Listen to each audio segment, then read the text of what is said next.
ফের হিন্দুদের ঐক্যবদ্ধ হওয়ার দাবি উঠল নরেন্দ্র মোদী বিচার মঞ্চের জাতীয় সম্মেলন থেকে।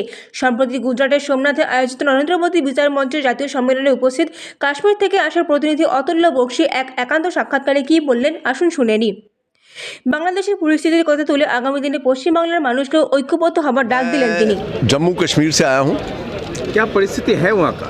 देखिए, अभी जो कश्मीर का परिस्थिति है वो थोड़ा सा अंडर कंट्रोल है, बट वो अंडर कंट्रोल इसलिए है क्योंकि मोदी जी ने क्लियर कट डोभाल साहब को इंस्ट्रक्शन दे रखे हैं, हमारे एलजी को इंस्ट्रक्शन दे रखे हैं, सो दैट ये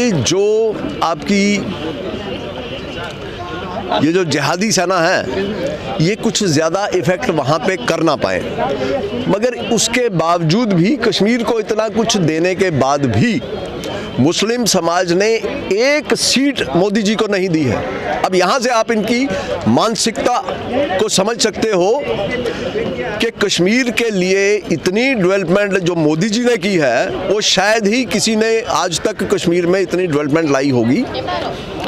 वाजपेयी जी ने शुरू किया था 4 लेन और रेलवे, जिसको मोदी जी लेके जा रहे हैं। मोदी जी के टेन्योर में वो ट्रेन वहाँ पे जा रही है, मोदी जी के टेन्योर में 4 लेन कश्मीर में जा रही है, मोदी जी के टेन्योर में कश्मीर में इतनी तरक्की हो रही है, मगर उन जिहादी मानसिकता के लोगों ने एक सीट मोदी जी को नहीं दी है।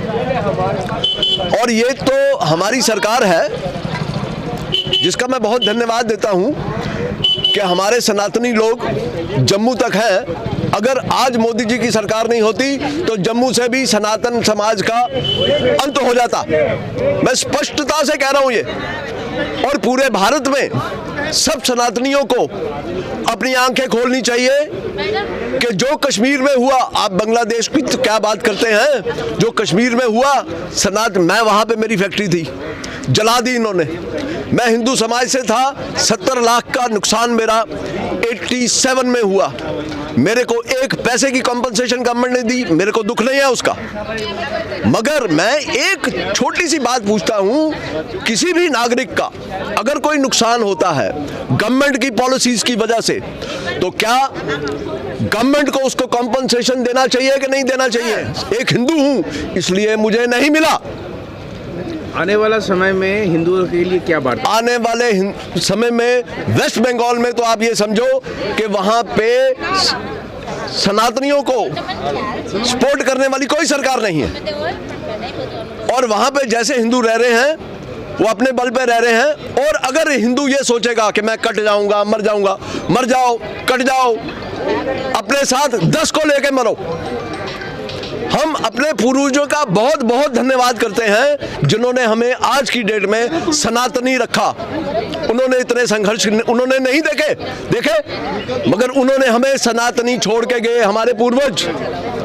हमें उनका ऋण अदा करना है और उनका ऋण देके आगे आने वाली हमारी पीढ़ियां सनातनी रहे, इसके लिए हमें संघर्ष करना है और अपनी ये मानसिकता छोड़ देनी है कि क्या होगा, मैं बोलूंगा तो क्या होगा, मेरे अगेंस्ट एक आवाज आ जाएगी, सर से तन जुदा कर दो।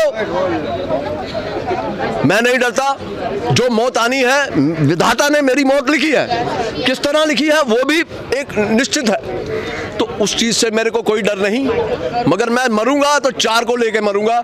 ये जिस दिन हिंदू सोच लेगा उस दिन हिंदू के साथ अत्याचार होना बंद हो जाएगा। रहने का वक्त नहीं, अब बहुत सहन कर लिया। अब आपको प्रखर रूप से बाहर आना पड़ेगा, बोलना पड़ेगा, प्रोटेस्ट करना पड़ेगा। अगर 10 जिहादी खड़े हैं उनके सामने मेरे को बोलने में कोई शर्म नहीं है। मैं अकेला हूं, मेरी जनसंख्या कम है, कोई बात नहीं, मगर मैं बोलूंगा।